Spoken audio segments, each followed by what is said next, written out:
কেমন লেগেছে? ভালো হয়েছে। ভালো হয়েছে। ও মা, হিসেবে থাকতে না।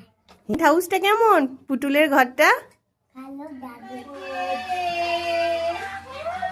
দিনটা ছিল 1 জানুয়ারি।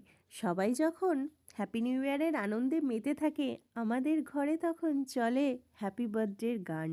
কারণ 2023 সালের 1 জানুয়ারি আমাদের ঘর আলো করে এসেছিল আমাদের এই সন্তান। ওকে নিয়েই সর্বস্ব, তাই ওর জন্য কি করব এইটুকু ভেবে পাই না।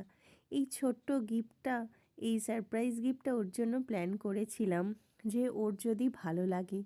যাই হোক, ওর খুব ভালো লেগেছে, ও খুব আনন্দ পেয়েছে যে ওর জন্য সারপ্রাইজ প্ল্যান করা হয়েছে।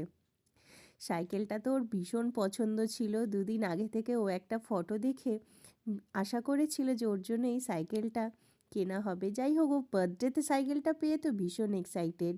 আর এই ঘোড়াটা দিয়েছে ওর দাদাই। কেমন হয়েছে বলো ওর গিফটগুলো? এটা ছিল মেহুলের জন্মদিনের প্রথম পর্ব। খুব শিগগিরই মেহুলের জন্মদিনের আরও 2টো পর্ব নিয়ে তোমাদের সঙ্গে আসছি। তার আগে